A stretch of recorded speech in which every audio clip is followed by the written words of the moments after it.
My wife didn't start hating me overnight. That's the part people don't understand. It wasn't one big fight or some dramatic betrayal at first. It was quieter than that. Slower.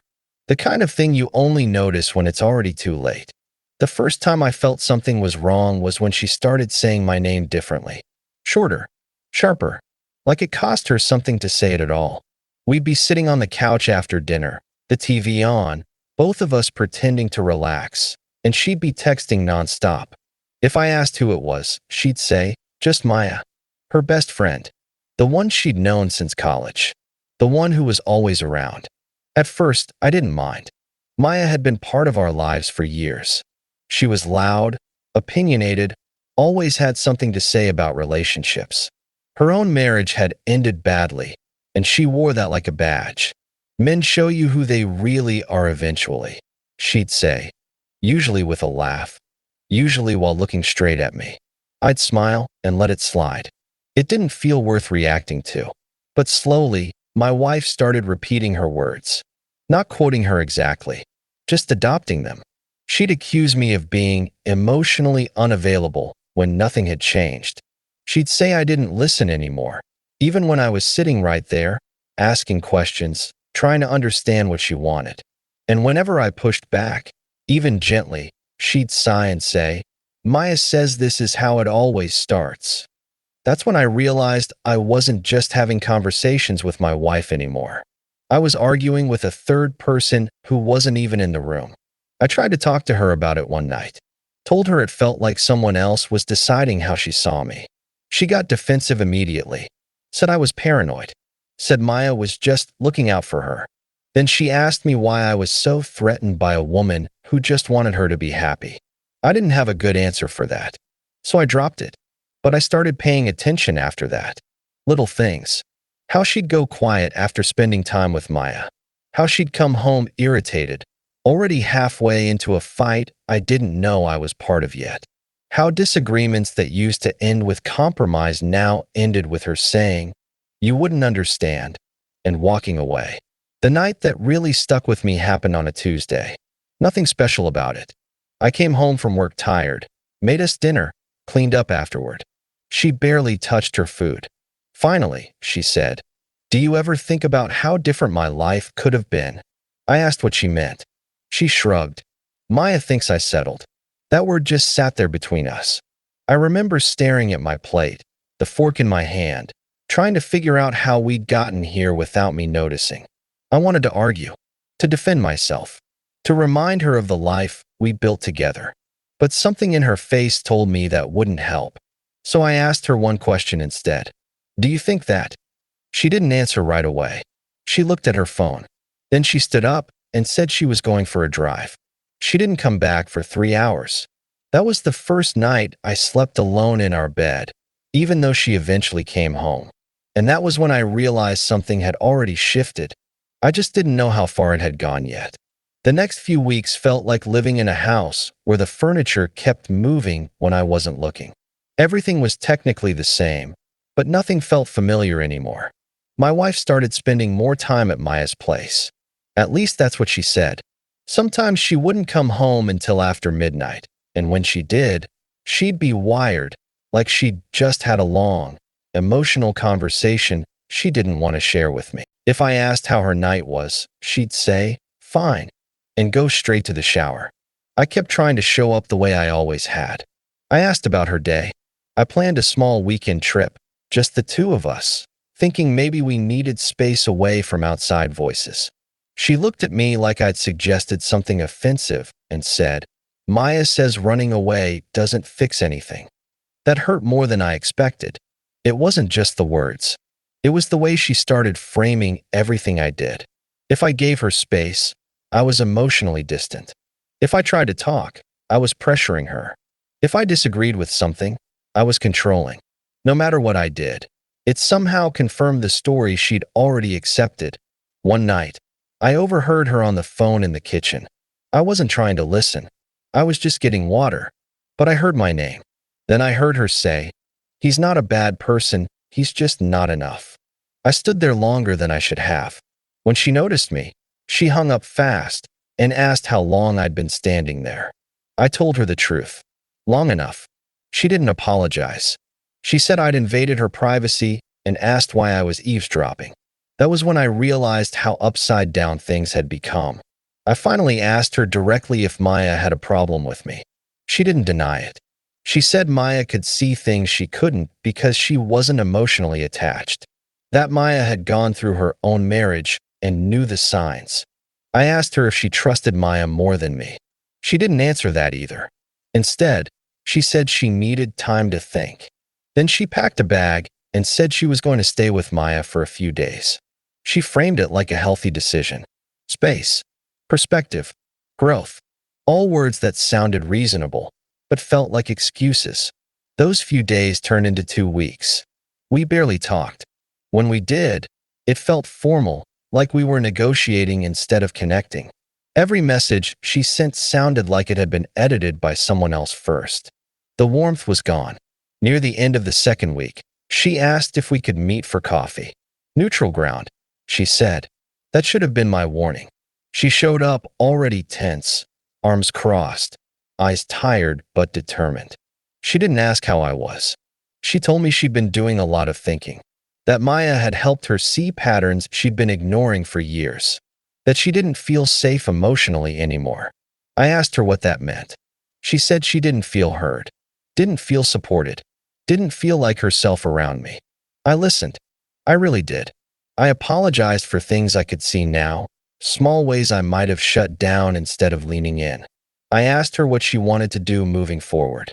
She looked at me for a long moment and said, I don't know if this marriage is healthy. That was the moment I felt something in me go quiet. Not angry, just tired. Before we left, I asked her one last thing. If Maya wasn't in the picture, would she still feel this way? Her jaw tightened. That's not fair, she said. You're trying to make this about her. But the truth was, it already was. I just didn't know yet how deep her influence really went, or what it was going to cost both of us when it finally came out. A few days after that coffee meeting, she came home. No announcement. No conversation beforehand. I walked in from work and her bag was by the door like nothing had happened. She was in the kitchen, reorganizing cabinets that didn't need reorganizing. That nervous kind of busy people do when they're avoiding something. She said, I think we should try again. Not we should talk. Not I miss you. Just that. Like she was offering a compromise. I didn't know how to respond at first. Part of me felt relief. Another part felt cautious, like this wasn't really her decision. I asked her what changed. She hesitated, then said she realized walking away wasn't the answer, that every marriage has rough patches. She didn't mention Maya. Things were calmer for a while. Not better, just quieter, like we were both afraid to touch the wrong wire. She was nicer, more polite, but distant in a different way now. Almost scripted. Arguments stopped, but so did laughter. I started feeling like a guest in my own house. Maya's name still came up. Not constantly, but enough. Little comments. Maya thinks therapy could help. Maya says couples either grow together or grow apart. I stopped reacting to it. Not because it didn't bother me, but because reacting only seemed to confirm whatever narrative had already been built about me being defensive. Then one evening, I got home earlier than usual. Her car was in the driveway. Maya's was too. I didn't think much of it at first. They hung out all the time. But when I walked inside, their conversation stopped mid-sentence. The silence felt heavy, deliberate. Maya smiled at me, that same tight smile she always had, and said, "Oh, you're home early." My wife wouldn't look at me. They left together about 10 minutes later, said they were going out for drinks. My wife didn't ask if I wanted to come. She just said she'd be back later. That night, something finally clicked. It wasn't jealousy. It wasn't suspicion of cheating. It was the realization that decisions about my marriage were being made in rooms I wasn't allowed into. That I was reacting to outcomes, not participating in choices. A few days later, my wife asked me something that felt rehearsed. She said she needed me to apologize to Maya. I thought I misheard her. Asked why. She said Maya felt disrespected. That my attitude made her uncomfortable. That if I wanted to move forward, I needed to show I was willing to take accountability. I asked what I'd done. She couldn't give me a specific answer. Just said Maya felt I didn't like her, that I judged her influence, that my energy was hostile. That's when I finally said something I'd been holding back for months. I told her I wasn't apologizing to someone who had spent months undermining my marriage. I said calmly that I was open to therapy, to change, to hard conversations, but not to apologizing for existing in my own relationship. Her face changed instantly. She accused me of being stubborn, of refusing to grow, of proving everything Maya had warned her about. The argument escalated faster than any we'd had before. Not loud, but sharp, precise, like every sentence had been prepared in advance. Then she said it. She said maybe Maya was right. Maybe she'd been ignoring red flags. Maybe she deserved better than someone who couldn't even admit when they were wrong. I remember standing there, listening, and realizing this wasn't a fight anymore. It was a verdict. That night, she slept in the guest room. The next morning, she told me she needed time again. Packed another bag. Left without crying this time. I sat alone at the kitchen table after she left, staring at a coffee mug I hadn't touched. And for the first time since all of this started, I didn't feel desperate to fix it. I felt clear. Because if someone else had this much power over my marriage, then the marriage had already ended. I just hadn't accepted it yet. What I didn't know then was that the truth about Maya, what she'd really been saying, and why, was already unraveling on its own. And when it finally came out, there was no way to pretend any of this had been a misunderstanding. I didn't chase her this time. That surprised even me. The house went quiet after she left, but it wasn't the sharp, panicked quiet from before. It was flatter, like the sound had already been drained out over months, and this was just what remained. I went through the motions for a few days. Work, food, sleep, without really thinking about what came next. Then the cracks started showing. Not from her, from Maya. It started with a message from my wife that didn't sound like her. She asked if I'd ever spoken to Maya about our marriage behind her back. I told her no, because I hadn't. I asked why. She said Maya had mentioned something odd, that she'd once warned me about how unhappy my wife was, and that I'd brushed it off. That never happened. I told her that. She went quiet for a few hours after that, then sent a short reply saying maybe Maya had misspoken. But the tone had shifted. There was hesitation there. Doubt. A couple of days later, my wife showed up unannounced. She looked exhausted. Not angry, not defensive. Just tired in a way I hadn't seen before. She said she needed to talk, and this time, it didn't feel scripted. She told me she'd been staying at Maya's place, and that things had been uncomfortable. That Maya kept bringing up our marriage, pushing her to make decisions faster. Saying things like, "You don't want to waste more years like I did." Or, "Once you leave for good, it gets easier." I listened without interrupting. Then she told me something that made my stomach drop. She said she'd found messages on Maya's phone, not by snooping intentionally. Maya had handed her the phone to look at something else, but enough popped up on the screen that she couldn't ignore it. Messages between Maya and another friend talking about me, about how she was glad my wife was finally waking up, about how men like me always need to be pushed out because they cling. There was one line my wife repeated almost word for word. Maya said she didn't want me ending up stuck like her. I asked her what that meant. She looked down and said Maya had admitted she hated seeing couples work things out, that it reminded her of what she'd lost, that sometimes she pushed people because it felt better than watching them fix what she couldn't. My wife said it quietly, like she was afraid of what it meant. I didn't say I told you so. I didn't raise my voice. I just asked her one question. Do you think she wanted what was best for us, or what made her feel less alone? She didn't answer right away. Her eyes filled, but she didn't cry.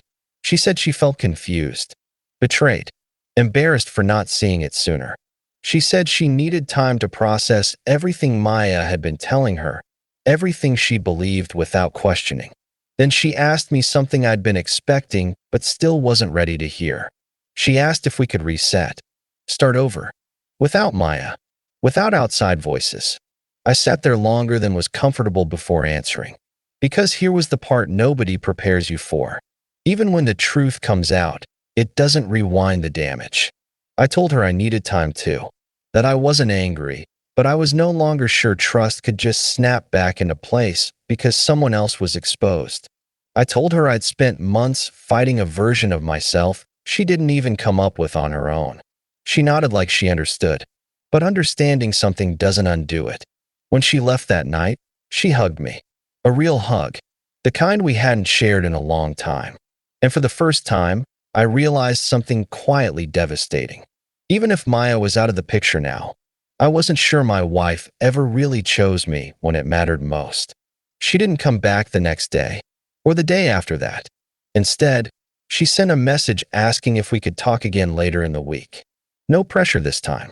No ultimatums. Just a simple question. I said okay. Those few days gave me too much time to think. I replayed everything in my head. All the moments where I doubted myself. All the times I'd tried harder instead of asking whether I should have been trying at all. I realized how easily I'd accepted being recast as the problem just to keep the peace. And once I saw that, I couldn't unsee it.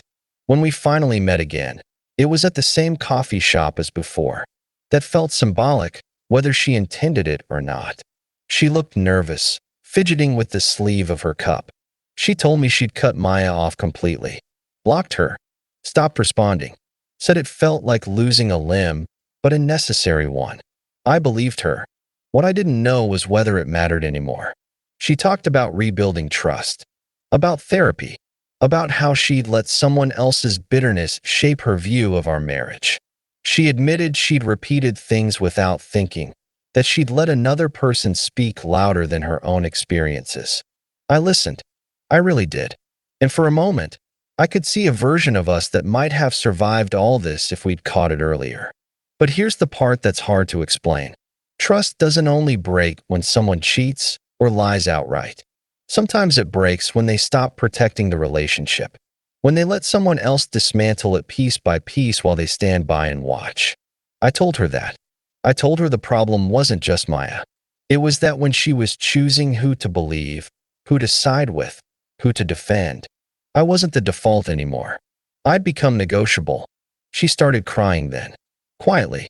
Not dramatic. Just real tears. She said she never meant to make me feel replaceable. That she'd been confused and scared and leaned on the wrong person. I told her I understood that. And then I told her something she wasn't expecting. I told her I didn't want to keep fighting to be chosen. That landed harder than anything else I could have said. She asked if I was giving up. I said no. I was letting go. There's a difference. Giving up comes from anger. Letting go comes from clarity. We sat there for a long time after that, barely talking. Eventually, she asked what this meant for us. I told her the truth. It meant I needed space, not as a tactic, not to make a point, but because I needed to rebuild the part of myself that had slowly disappeared while I was trying to save something she wasn't fully committed to saving. She nodded. She didn't argue. She didn't beg. That almost made it harder. We stood up to leave at the same time. Outside, she hesitated, then asked if there was still a chance. Someday. I didn't answer right away, because chances don't come from removing the wrong influence. They come from choosing correctly when it counts. And the truth was, I didn't know if I could ever forget how easily I'd been talked out of my own marriage. So I told her the only honest thing I could. I don't know. And for once, that answer felt more respectful than any promise I could have made. After that conversation, things ended quietly. No explosive breakup. No dramatic last fight. We didn't even officially say the words "it's over" that day. We just stopped moving toward each other. And somehow, that was clearer than any argument we'd ever had. A week later, she came by to pick up the rest of her things. We moved around the house carefully, like strangers trying not to bump into each other.